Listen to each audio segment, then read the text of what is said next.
Hey, thanks for joining us. You are listening to Youth Unhinged by Yuvaan and Karan. When fanatic Jen hit us in the face, we both sat down and decided to talk about it. If you happen to be around our age or seem confused on what is going on in the minds of us millennials, cheer up, you have come to the right place.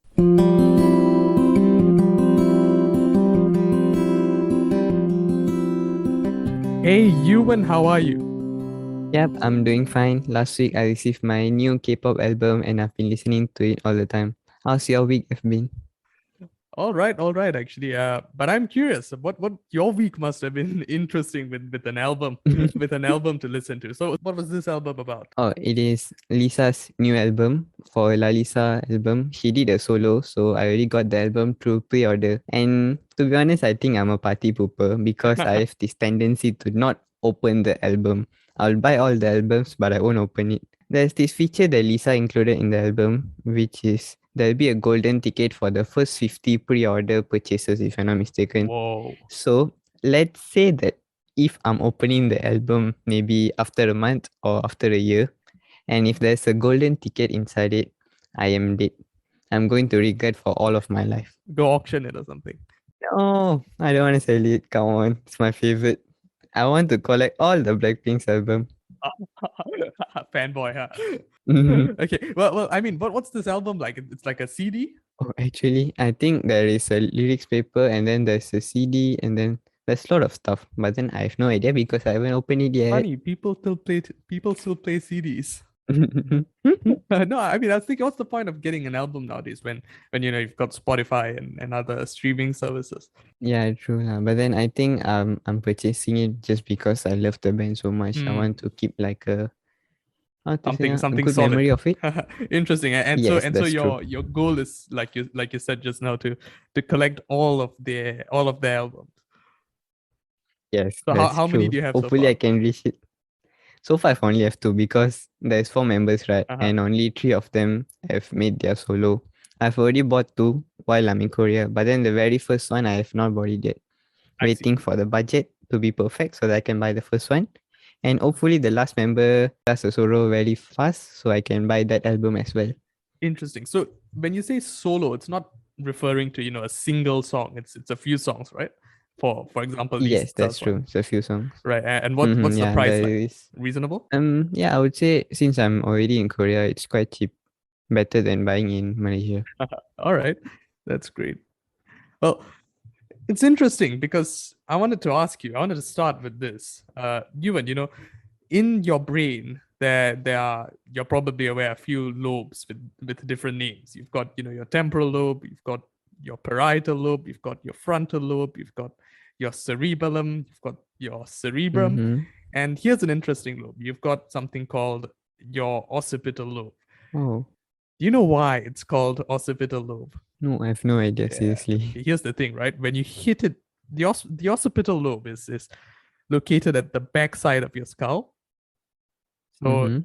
if you happen to damage your occipital lobe or someone hits you at the back of your head, you end up in hospital. Ayo. So this is what you've been preparing for the past 1 Yeah, week lah. you got it. Was it good? No, okay, but I anyway, would say good effort. not surprised, and neither are you impressed. I think. Well, for those of you who aren't listening, who are listening, I can actually see his face. It's funny. He's not impressed at the slightest. But it Yep. doesn't matter. The reason why I bring up the brain today is because we are going to talk about something called education. Do you know what education is? Education. What is it? I have no idea. No idea. Okay, yeah. So that was the words of Yuvan Raj, PhD, probably the straight A plus student who ended up in Korea. Well, today we are going to talk about learning methods and the education system as a whole. For students who are going through the system. So let's cut straight to the chase. We've got Malaysia, where we are, or where I am living in right now, and where you were staying in for what, the past, most of your life. For the past life. Yeah, Most of my life, yeah. for the most of your life. And so being students in Malaysia, we've been through the entire education system minus the minus university, of course, where that we are about to experience very soon. So I'll be experiencing it in Malaysia, and then Yuvaan will be doing his in Korea. But for the most part, we have been through what makes you go into your dream course in university, and so that would mean going through the whole education process, almost the whole thing for you. And so we've decided that there are a few problems that happen to be very pressing in both our system, and also there are also tips that if you are a student in general, that you can use from this podcast, and from this topic that we are discussing today, that you can potentially use in your daily student life. And there are certain things that people need to realize as students, Yeah. in order to allow them to succeed. So in Malaysia, we've got something called the streaming system. So the streaming system is something where it's a system whereby students are segregated according to their interests. This happens in Form 4, at the age of around 16 years old. We don't have any skipping grades or anything of that sort in Malaysia, where, for example, in India, you get to skip a grade or two if you happen to be one of those geniuses. But nevertheless, our system is one that's been around for a while, and it's seen, quite a bit of changes, hasn't it? And the streaming system is one that's come under lots of fire recently. And in fact, there's been talk of it changing. And so what it is essentially, some students, they feel like they've got no interest in biology because, for example, one of their seniors said, hey, this is a difficult subject, so you might probably not in your best interest to sweat it out. Or AdMats, or I spent hours on AdMats. Mm. And so, judging by these bombs that's been dropped on them by seniors, and stories that are potentially not true, Mm-hmm. students tend to make up their own minds and then decide that they want to go their own way. Yep, that's true. Because I think sometimes we do take other people's advice way too seriously, that we don't make our own opinion sometimes. So I think that is why mainly people are getting influenced by the seniors or their family members or such. Very true. So do you remember what sort of how many streams there were in Form 4 back, when we were around 16 years old? I'm not sure, but then I think we can take accounts, and that is the main one, science stream, where we can take biology, physics, and also chemistry. And there is engineering subjects as well, and there are arts stream where people can take obviously arts. And then there's one for sports science, wasn't there? Yep, there was sports science as well. There are many other in Malaysia, but then I don't remember the specific ones. These are the main ones, I would say. And mostly people tend to go towards not if not the science stream, what's the most popular stream? Do you know by any chance, or based on your observation? I think Well, accountancy was reasonably popular because people wanted to avoid biology, right? yep, very true. I have no idea why they hate biology so much, but yeah, many people choose accounts. And there are some people that take science stream and also take accounts as an extra subject as well. Yeah, and then they end up failing like the entire Form 4, and then in Form 5 suddenly end up No. getting A pluses and whatnot. Yeah, Yeah, interesting how because that some works. of my friends here in Korea, they actually took the same way. They took science stream and also extra subject, which is accounts. And to be honest, they got really good results. I have no idea how they managed their time. Interesting stuff. So, okay, let's talk about this streaming system in general. I personally feel that the system is one that gives students maybe false perceptions of certain subjects, like we were talking about Mhm. earlier. Stories passed down from seniors aren't the most helpful things. That or it's not really helpful when you want to make a decision that's potentially going to impact you for the rest of your life, because deciding to change a stream reasonably early in your life, something like when you're around 16 years old, especially in a developing country, one that's got high demand for science related subjects, Yeah. science related professions, engineering, and the like, engineering, maths, technology related subjects, computer sciences, and stuff like that. I think you build a better base, or you get your brain more organized when you are tackling harder subjects, for example, add maths and chemistry and biology, and you're cramming it all in back when you're in Form 4 and Form 5. I think it does play an important role in your mental development. So what do you think of having students being able to make that choice, that choice being put into their hands at that age?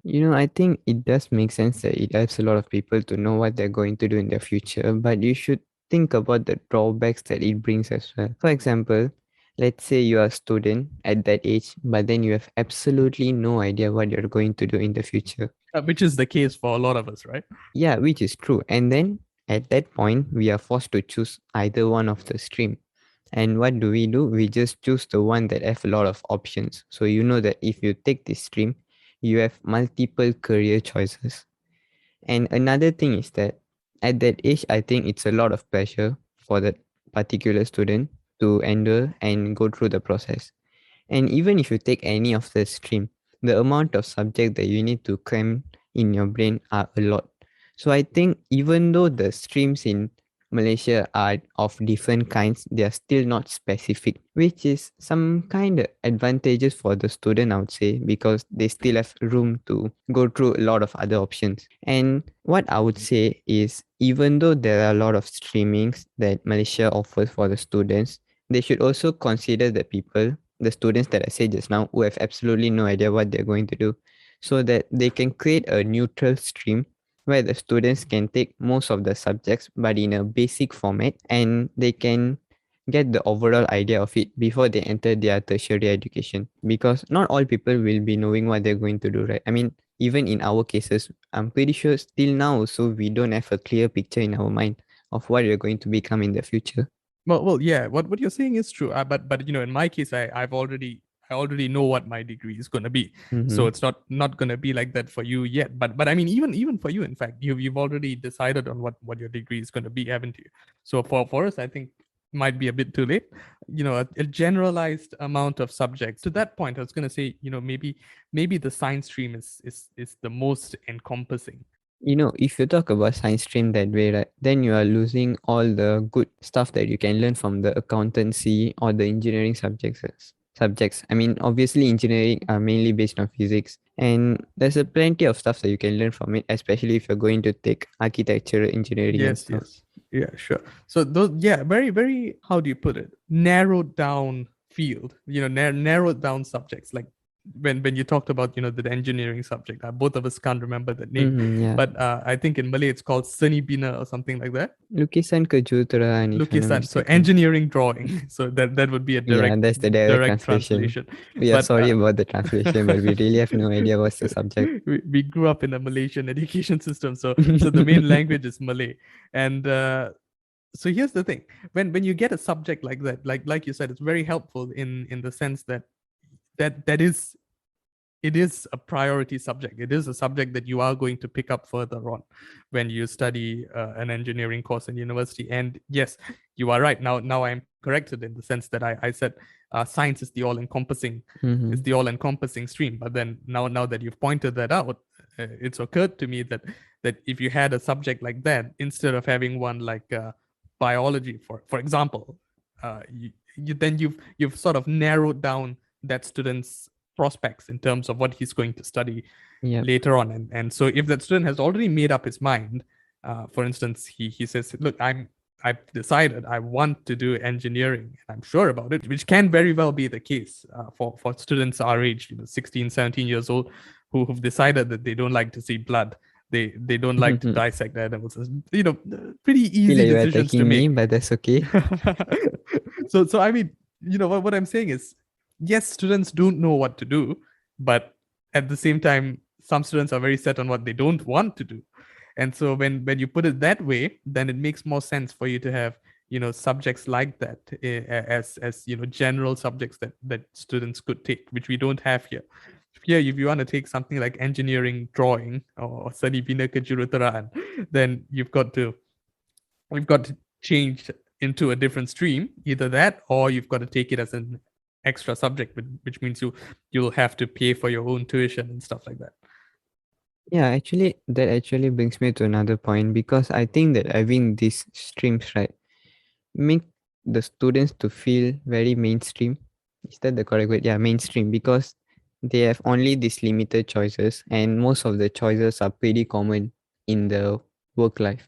These are pretty normal occupation that anyone can be doing right now. I mean, if they have the correct educational qualification, then anyone can be doing that.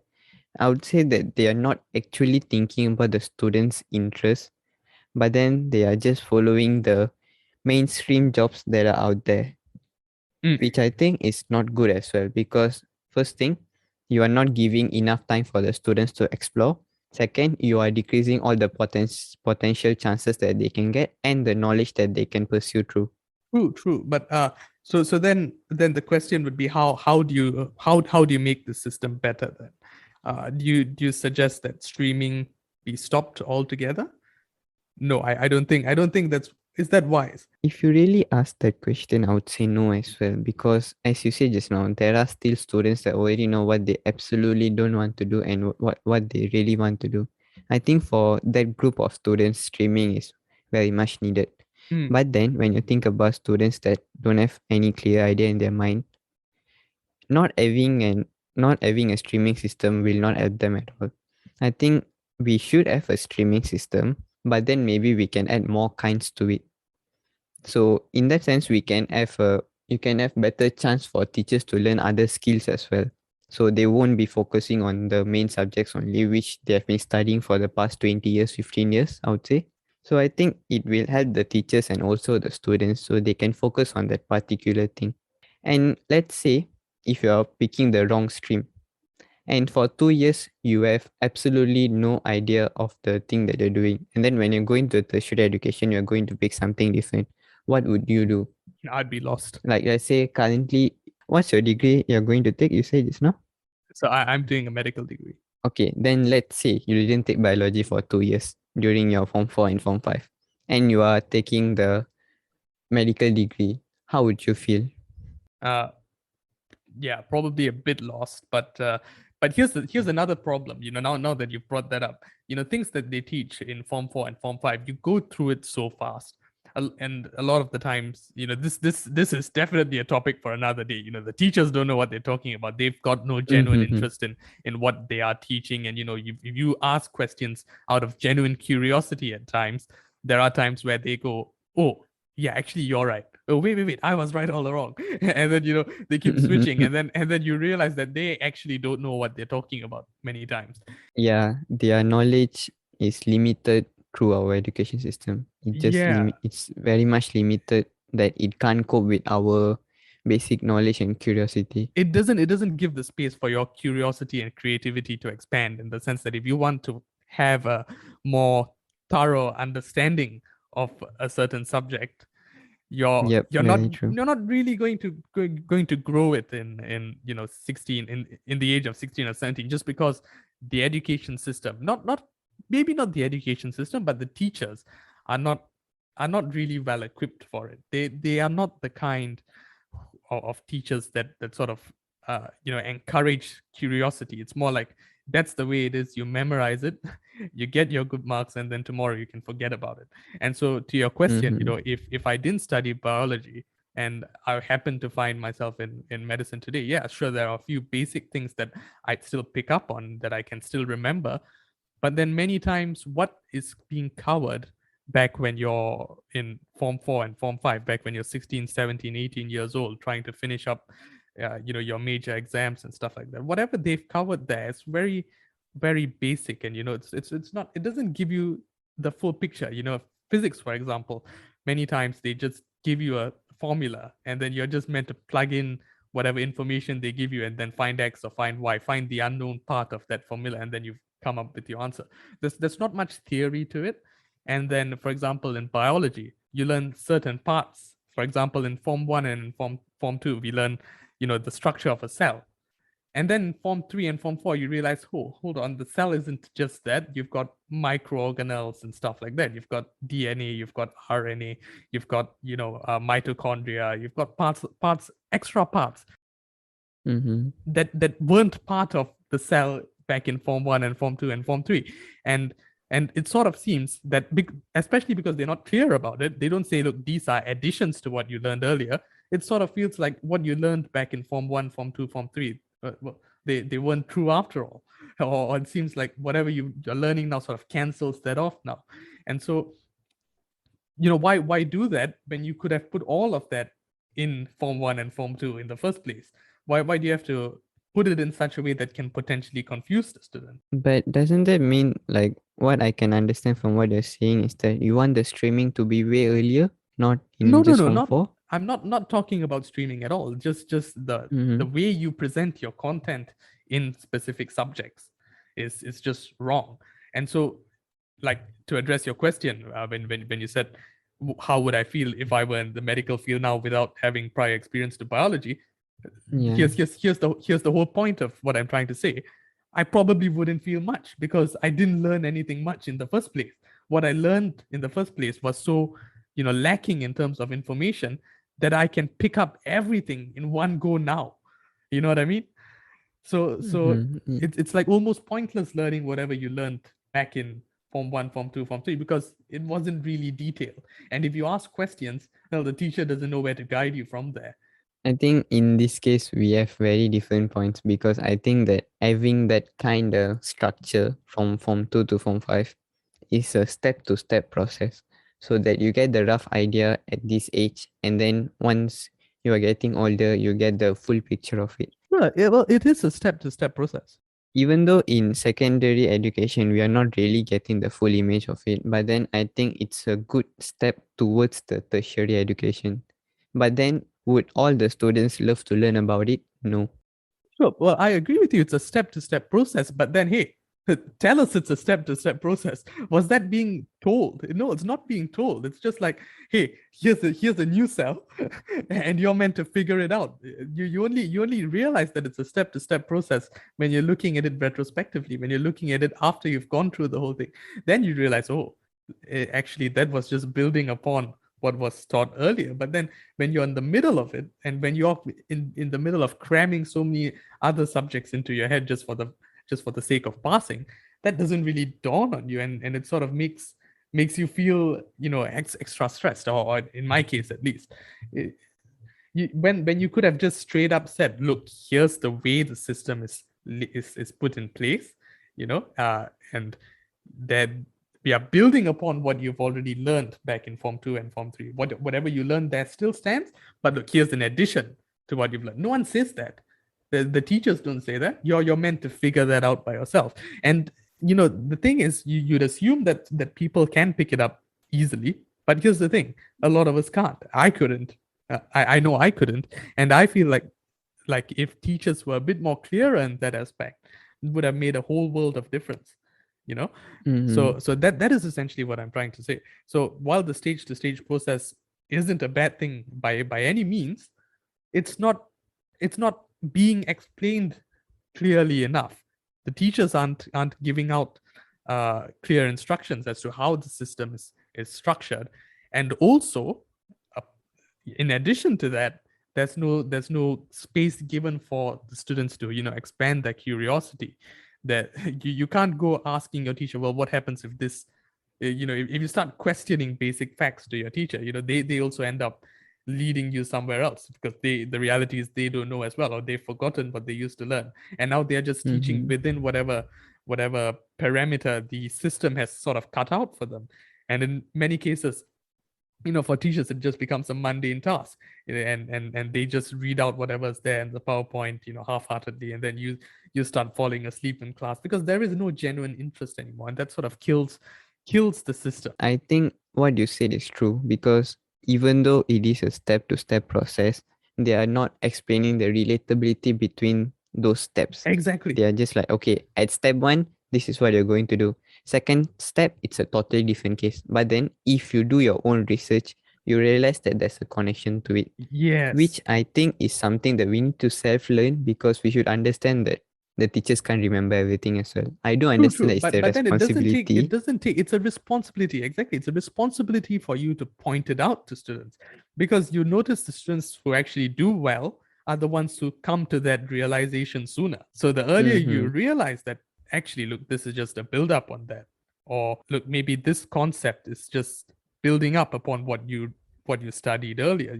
Simple explanations as to how the system is structured and why it's structured that way goes a long way in helping students in the way they study, how they want to orientate, their study patterns, whether to memorize this or whether this comes naturally by you understanding how the entire process works.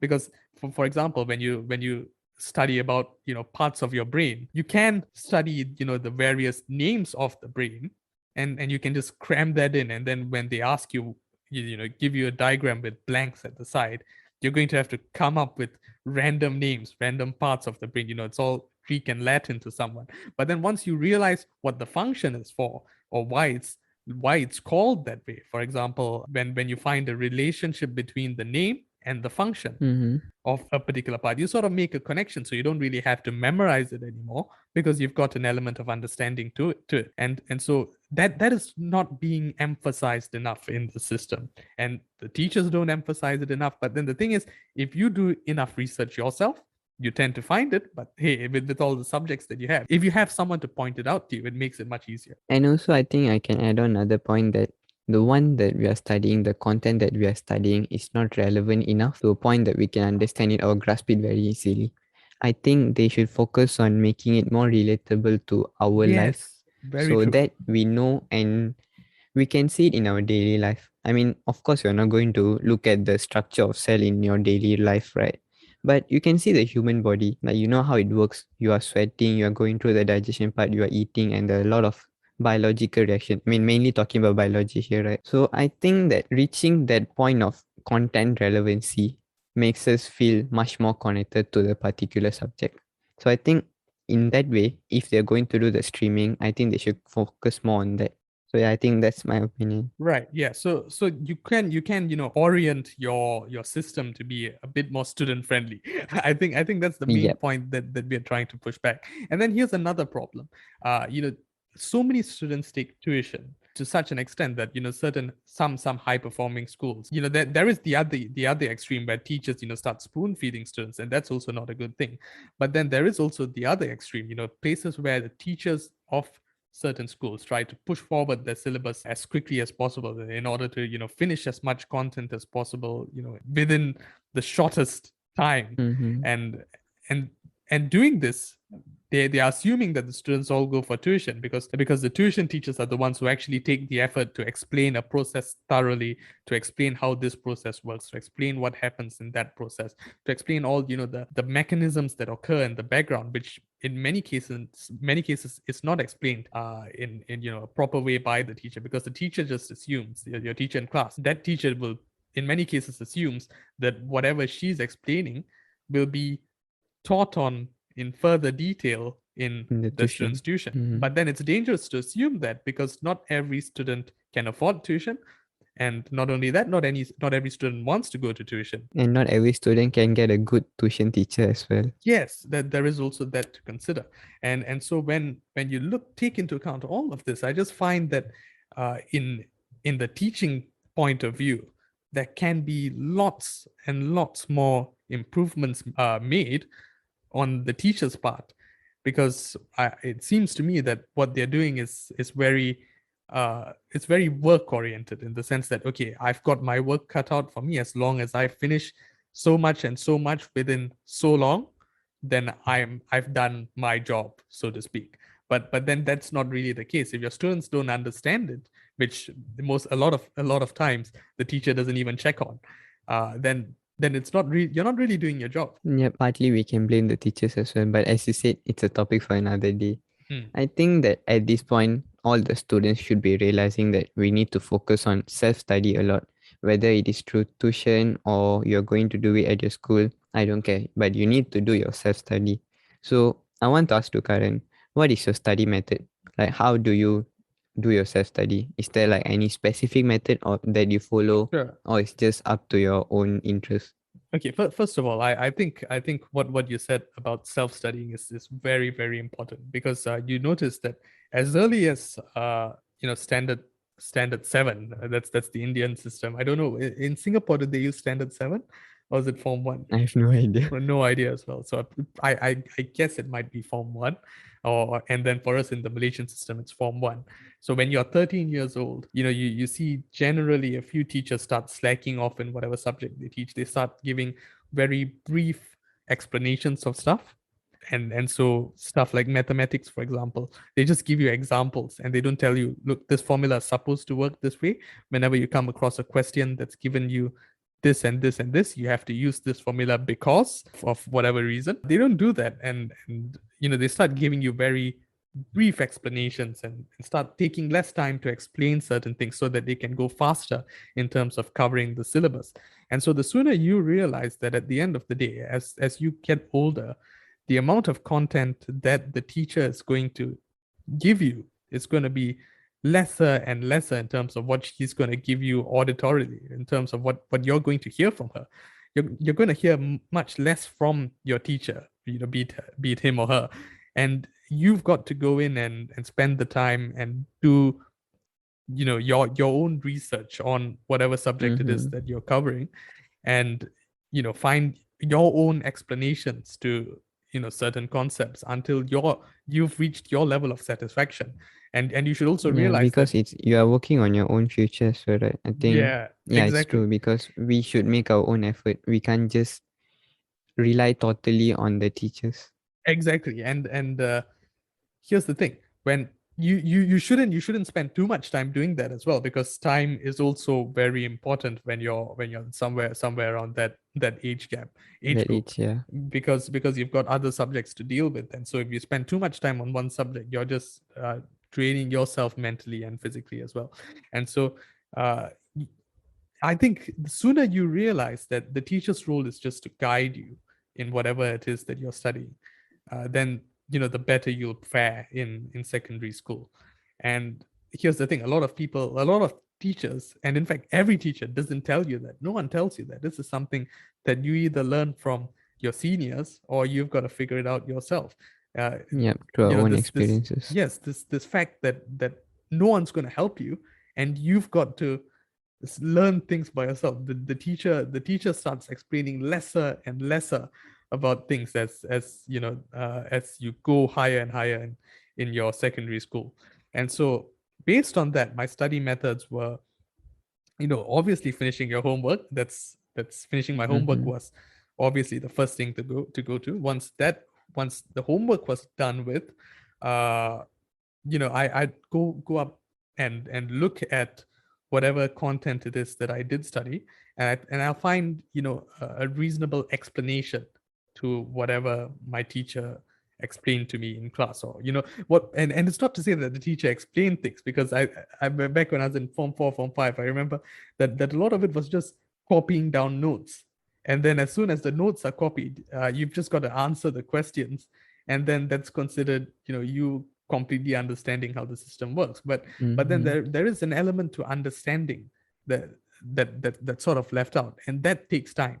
And so I think I used to spend time looking through each example in each note, which you don't get to do in class, because in class you're just chasing to copy down notes and finish it as fast as possible before you flip to the next page and again copy down whatever your teacher has copied. Because if you're not paying attention, then before you know it, the moment you look up, the whiteboard is all empty again.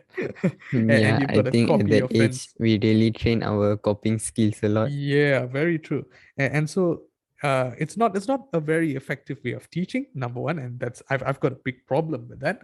But the way you counter that is to go back home and actually immerse yourself in those notes and try to reason through each working step, and you try and find the logic behind every step that's made, and try to find consistent patterns to whatever working that's been given, so that you can learn to apply that in whatever future questions there are.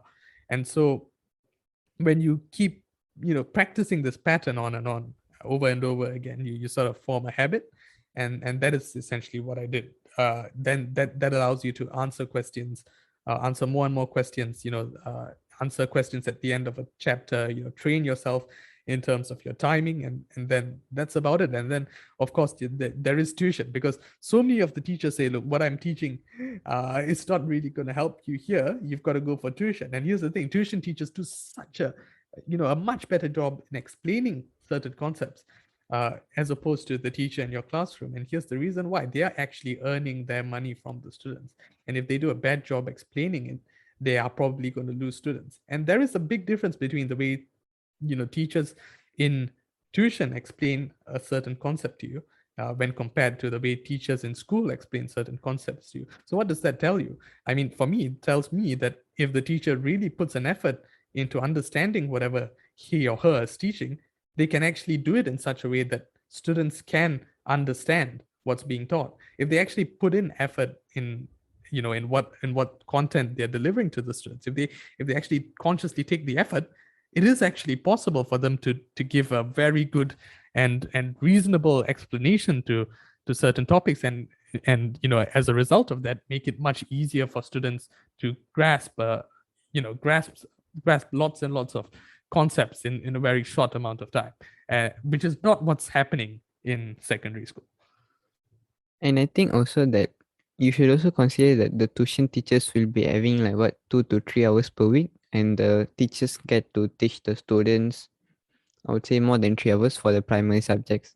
I think that giving that much of time to the teachers and also the students make them use the old school technique, which doesn't really help the student nowadays.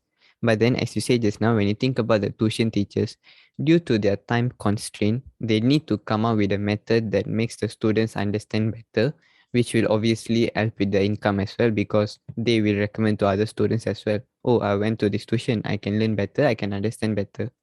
So I think that tuition really helped you. Yeah, I do agree. For my case as well, it did help a lot. And here's something I'd like to point out, and I want to get your opinion on this, because tuition teachers don't get as much teaching hours as class teachers get, but they do a much better job covering content when compared to teachers in classrooms, and that's just mind blowing. I mean, it just shows you that many of the teachers in school aren't actually doing a proper job, are they? Yeah, but then I think that, in my opinion, the time constraint is forcing them to create the new methods, not the other way around.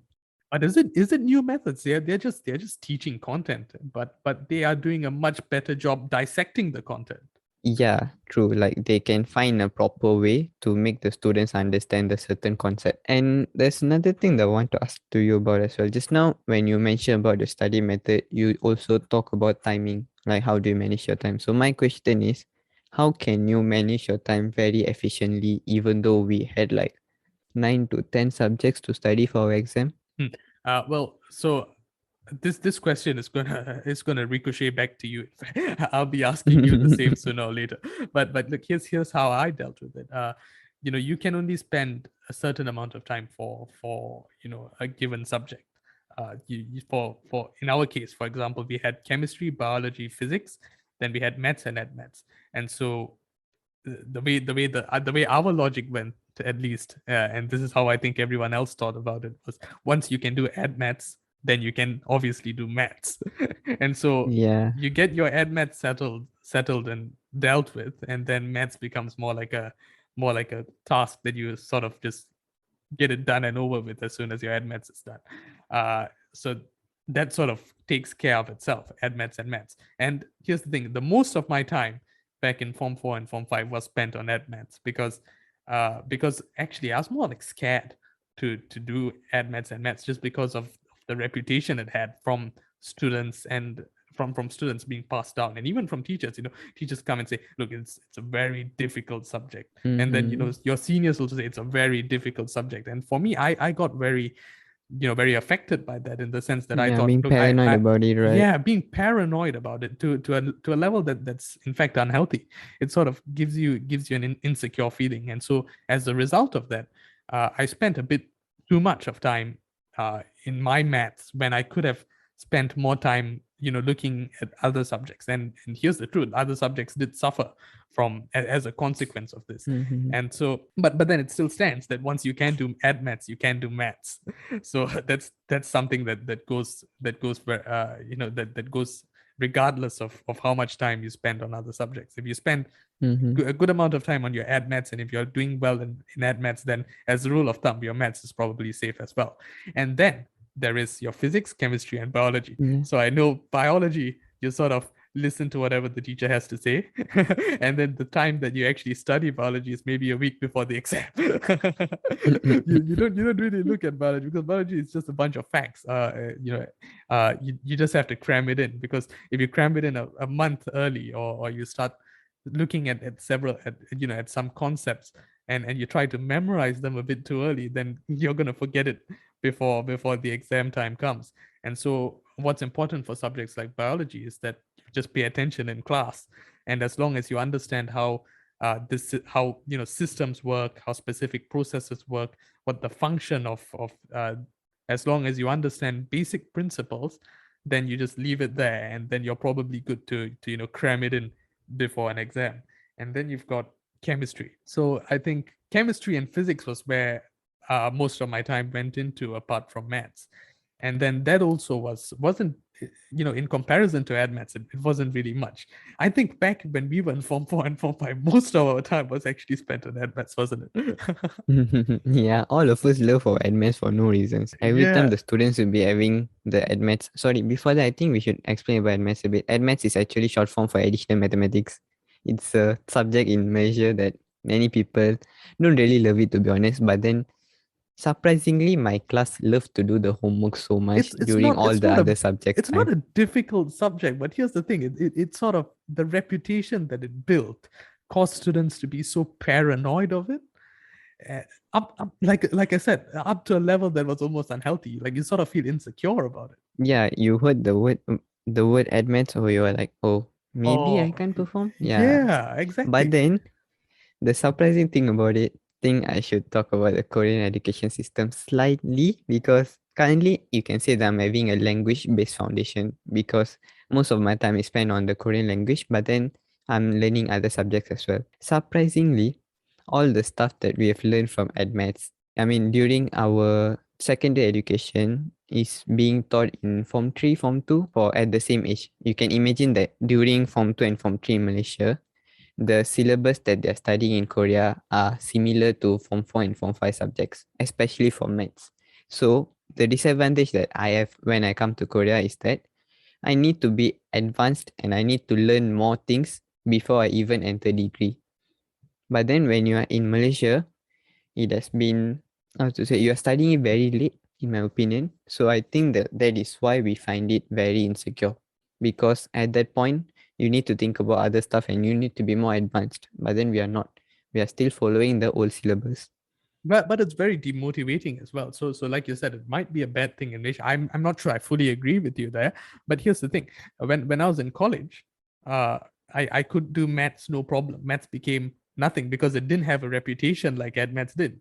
But then the reality is, whatever you learn in college is probably harder than whatever AdMaths, whatever maths that you learned in Form 4 and Form 5. But just because it didn't have that much of a reputation, just because it didn't have Mm-hmm. that much of a reputation, you sort of like put it aside, and then it becomes just like any other subject. And that's how I found it. And now you're saying that students have learned much more advanced things in maths uh earlier than we Before they have. enter the Yeah, university, but yeah. then here's the thing: once you realize that maths is not that big of a problem, once you realize that you just have to put in a specific amount of time, you've got to pay attention to what you're doing, then it just becomes like any other subject. This chapter is like this, it goes like this. It's a bunch of formulas that you need to know how to apply, where to apply, when to apply. And then once you get all of that, guess what, a month from now, you're going to forget it again. And then it's just a Mm-hmm. matter of you reading it up and then applying it again. And so it just becomes like any other subject. It's just a matter of you knowing how to apply it. So it doesn't matter that you haven't learned it, because now that you've got the tools that you have, which is you being able to study it by yourself, you not having to depend on anyone to study it yourself, you realizing that the lecturer isn't going to help you much anyway, and lastly, the fact that you've got to reason through whatever steps that you see in a guide or whatever, you've got to reason through it yourself. Then you realize that fine, they've learned more, but it doesn't mean that I can't catch up. It becomes Mm-hmm. a smaller problem then. Yep, I do agree with that. I think that at this point, it is not really about the syllabus, it's about the Yeah, effort that we are putting in. And also, exactly. the insecurity that we are feeling as well, right? Yes, and so just to summarize what we are trying to say, I think both of us Mm-hmm. are on the same page here. Is that Yeah. if people are a bit more clear on the point of you doing, what you're doing, like look, the point of you going through secondary school, the point of you learning all these subjects isn't for you to necessarily use whatever you are learning in a future date. It's more like to develop your skills of you learning stuff by yourself and not depending on other people. Then everything else sort of solves itself. But then no one generally points that out to you. And that's something Yep. that you've got to figure out yourself. But you know what? We do point that, so all of you take note. Yes, exactly. So that's we are doing that for anyone who's not aware. And also to all the seniors out there, instead of saying that a particular subject is hard, It's explain hard. to the juniors that why is it hard? Like what makes you Yes, feel that it's very hard or very burdening. Once you exactly. And explain that specific to a student, they know how to overcome it. If you're just going to a student and say, "Oh my God, you can't take this subject; it's very heavy. You yeah, can't focus on other subject," as Karan said just now, is going to feel paranoid about it, and we can't perform as well. So exactly. don't give that kind of negative thoughts, I would it's say. it's it's not helpful one bit, not at the least. Yep. It's not helpful at all.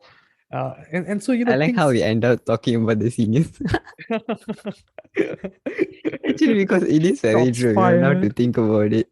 Yeah, now Yeah, to think but about it is very true because I remember a lot of seniors saying that additional mathematics is hard, biology is hard, all the subjects that they took during our exams are hard. yeah, like you remember the summer. Oh, I can't do this subject, and Mm-hmm. that just strikes you wrongly. It hits the wrong chord, and sort of Yes. spoils your experience for whatever subject because you've already got like a bad review of it. It's the same way you talk about any other subject, or the same way you see a review before buying a product online. But never mind. Enough about that. Let's talk about your study methods, Yuvan. So you have done a bit of research in this studying, in study theory or whatever it is. Mm-hmm. We'll give you a PhD for that later, but never mind that. So apparently there are what three types of learning styles, which is visual, auditory, and kinesthetics. Did I pronounce it correctly? Kinesthetics. I'm not sure about pronunciation because I do pronounce it as kinesthetics. Okay, fine. Yeah, it's probably kinesthetics, I think. Yeah, that sounds better. Okay, so never mind. So explain a bit about it. Okay, sure. Because I think if you're asking about, I mean, not only you, if anyone is asking about my study method, instead of explaining mine, I would ask them to figure out their own learning style. Because I do believe that what works for me won't work for everyone. I Yeah, I mean, agree. if you really ask about my study method is super last minute. Because the only thing that I do properly the only thing that I did properly during my secondary education is listen to the teacher properly in the class or even in the tuition. After that, the revision that I do is right before exam. And that's how I studied for my whole 5 years. Yeah. But then when you talk about learning style, I think it's really important. So as far as I know, there are three main learning styles, which Karan already said just now: visual, auditory, and kinesthetics. Visual is what I think is my primary learning style. When I study something or look at any articles and images and stuff, when I'm doing the exam, I can revisualize the exact page or the content that I looked at maybe a day before.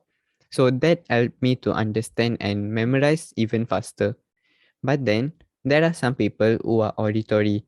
I mean, their learning style is based on auditory stuff. For example, they need to listen from the teachers, or they need to listen to the videos or the audios, and then only they can understand and remember it for a long time. And the last one is kinesthetic. Kinesthetic is a very unique part of learning style because I think that these people are very practical in real life as well. So how they learn is that they need to do experiments and need to see how the concept applies in our daily life. You should also know that all of this learning style can be used for our own learning methods, but then there is one primary learning style. If we can find our primary learning style, we can excel better in our education. And then now to address by Karan's question, my study method, one, as I said just now, last minute. Another one is environment. I need a very quiet environment if I'm going to study. So my family really helped a lot in this case because whenever I'm studying, there won't be even a single noise at my place. So I think that environment really played a big role in my life. And then now to think of it, now I'm in another country where I'm having a roommate as well. It's very hard to be honest because you need to be depending on someone else to make the environment suits you. So I think that I need to change that in my opinion. So I need to find a way to study or revise better despite the environment. If I could add on a bit there, I think you people learning to tolerate certain environments is very important. Building tolerance is going to help you a lot, wherever you are. For example, some people can't sleep without lights, and so they force everyone in the family to make sure that all the lights are turned off before they go to sleep. And then in your case, everyone kept quiet for you when you study. So now in hindsight, you see that it's not really helping you in the long run, people keeping quiet Yes. when you study. And so I think it's important for people, as students, to assume that everything is against you when you study, especially in those early years. And try not to ask for help, try not to get people to shut up just because you're annoyed. Stuff like that Mm-hmm. will go a long way in helping you when you grow older, because guess what, when you grow older, no one is going to really really care about what you think, or what your preferences are, because at the end of the day, they've got their own lives to worry about. And who's this bloke trying to determine how I control my life, just because it sort of comforts that other person or comforts himself. Mm-hmm. Yeah. And so I think learning to adjust and learning to tolerate things sooner will go a long way. Yeah, I think in order to overcome the challenge, right? I think I need to re-emphasize the primary learning style as well. Since I already know that my primary learning style is visual, since I was in Form 2, I would say. And since then, I can manage my time better because I do know how I'm going to remember a certain part. So I can save a lot of time. And now also, I can study a lot of content in a shorter time because I do know my primary learning style. Here's my question. So you said that you fall under the category of the visual learning style. So Yes. how just I'm just curious. You said this visual learning style is you uh you know you being able to visualize what you studied. Like if you what's up, for example, if you wanted to memorize a page on from a guide, you Mm-hmm. can recollect it, or you can see that whole page in your mind when Yeah. you need it, so you can sort of call it back when you want it. So that's what you call visual learning style, right? Yeah, and also these people also can learn better through diagrams, pie charts, pictures, videos, and those kind of I medias. see. Like they All can right. consume those kind of medias very well as well. So that's a bit more clearer. Thank you. So then, if you can, how do you get all of these? How do you adjust your material in order to help you with this learning style? Like what is it? How do you use this to your advantage? Can you give me an example? Okay, I think I have two steps in my mind. First, I would say that I when I do my notes, I try to make it as organized as possible so that when I look at it, I won't feel tired. Because if you look at my physics textbook, the actual textbook, I can't read it because it's all words, very less pictures, very less diagrams. So it makes me very confused and do not give me any kind of motivation. But then when I do my own notes, for example, chemistry, I do my own notes. So when I make it that organized and I can circle or point out certain points, when I look at it, I already know, okay, this is something that I should remember. And then the picture just clings on my in my head. And another step is also that you can watch a lot of videos, especially the one that they use diagrams and animated videos. That really helped me a lot as well. Oh, okay. So that makes a lot of sense then. So I fall under the kinesthetic learning style. I think because I like to relate whatever I study to how it applies to me in real life, and I feel that is extremely useful for me, for instance. So unlike you, I've got no problem reading through paragraphs of facts, as long as I can Mm-hmm. connect it with something that affects me in real life. So that's how I adjust it. So I so in in a sense, what the way I see it is if I have a genuine interest for it, if I can see how it works in real life, those kind of subjects are the ones that most resonate with my studying style. And so I think this is interesting. You can actually see a distinction here, for example, between visual and kinesthetics, where for you having I assume having colored diagrams, having stuff highlighted for you, having pictures, like you said just now, Yeah, pictures and as mind map. much as I can see the distinction in a certain diagram, I can remember the picture better in my head. So like I'm not assuming you have good handwriting, but I'm going to assume that if you did have good handwriting, it probably would go a long way in helping you Yeah, remember things as it well, will be right? a lot better. But you do know that both of our handwriting are not even a proper average good looking We handwriting. can't do anything about that. Keep it a secret, okay? No one knows. No one knows. All right. And then you said you've got last minute studying and then also environment. So we've decided that you can't do much about the environment, so it's best to try and get used to as many uncomfortable moments as possible, because the sooner you do that, it's to your advantage.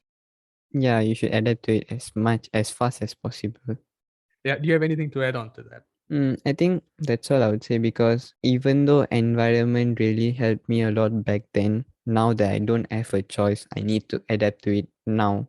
But then, if you can adapt to it way sooner, even before you're entering your secondary education, it will help you a lot better. You can literally study anywhere, anytime you want. Very true, very true. And also you must be vigilant to a certain extent. Some people go to Starbucks and study. uh there Mm-hmm. I really wonder how much content they are actually getting into their brains. Some things just don't work. And so in higher levels, if you can actually get the marks while listening to music and studying, if you can actually get the marks going to Starbucks and studying, then fine. But you should realize that some environments, no matter what you do, isn't going to be fitting to your style, and you should learn to try to find yourself a more comfortable spot to study in. For example, you go to Starbucks just because everyone else is going to Starbucks, you're probably going to get distracted by food, if you're a foodie, for example. Mm-hmm. So there are going to be times where you've got no choice but to study in a place like that. But here's the thing: if you've got alternative choices, then don't just simply put yourself into something for the sake of you trying Just to because say everyone is. yes, or for you trying to say, oh look, I've got to get myself used to these sort of environments, when it's so obviously tempting, and when you so obviously have a much better option to go to. Don't do it. Go into it smart. Don't be stupid and go into it. That's what I'm trying to say. Yeah, I think, but then when for the people that go to cafe and study, right, there's a study that some people can concentrate way better because of the ambient noise that they're getting. For Mhm. example, the coffee machine sound, the ice cube sound, they kind of concentrate better when they have those kind of sounds.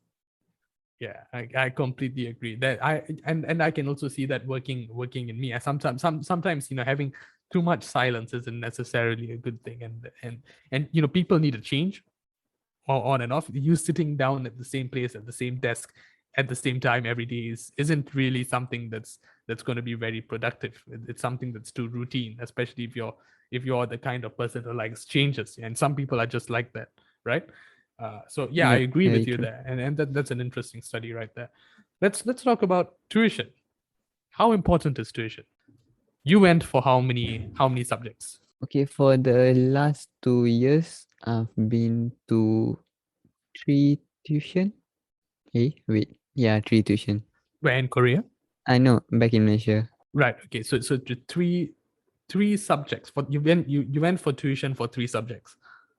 Yep. Okay, namely.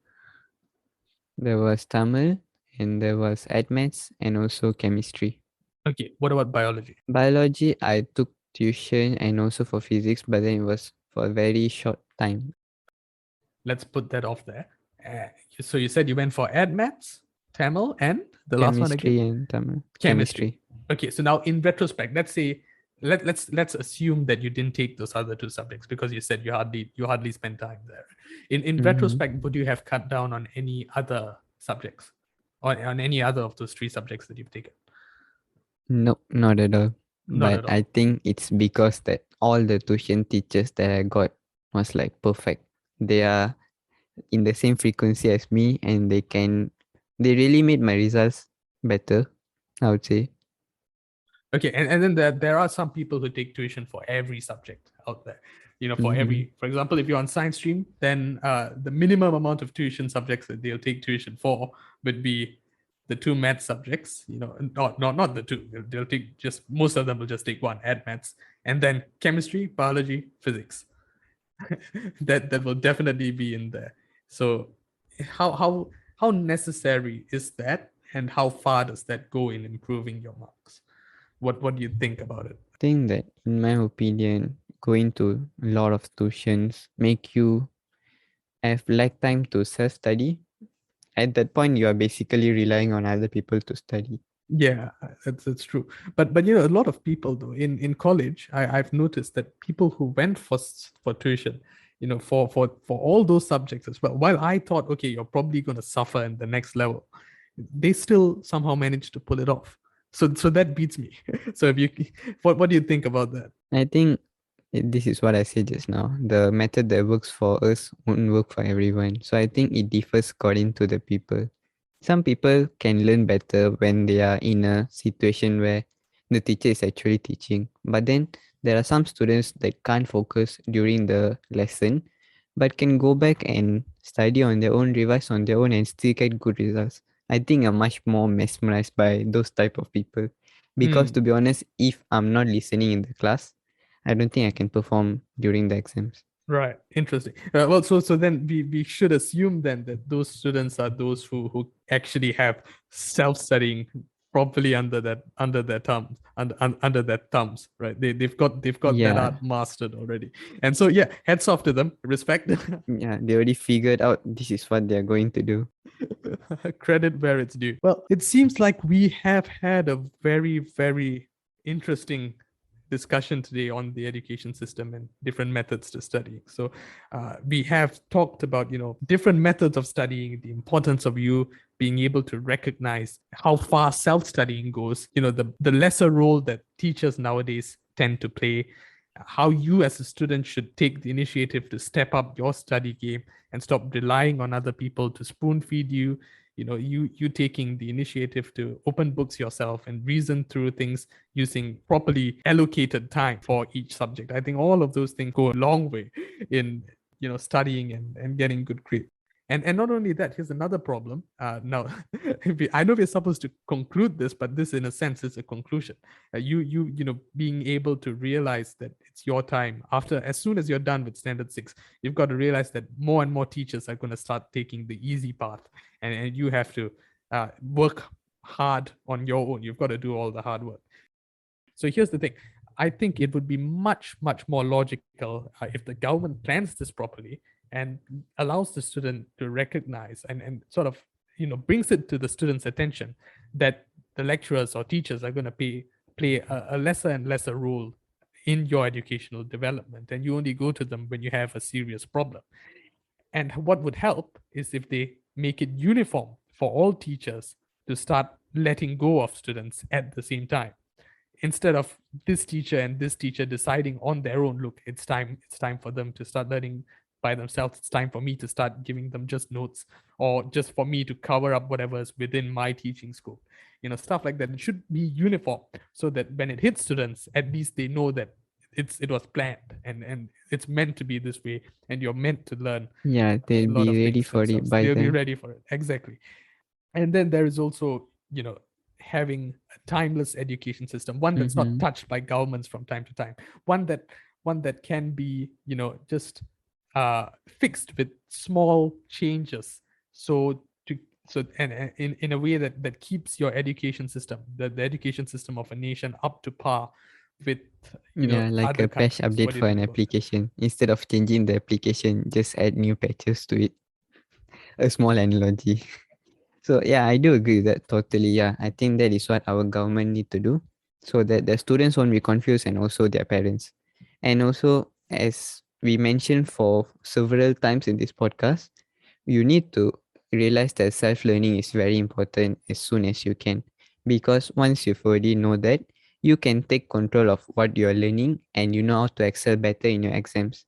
And talking about exams, I think it has already been a norm that students are taught how to answer the questions and get better marks instead of being taught how to learn properly and get a brighter future.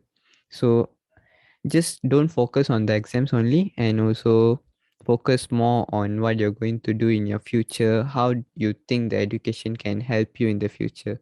And then use it to your advantage. Orient what you're given in such a way that you know it's going to help you in the future. Take what you can get, take what you can really use and make advantage of for your future. I think knowing that will help you and makes you a better person in the upcoming times as well. With that, we are ending our podcast. Thank you very much. We'll see you in the next episode.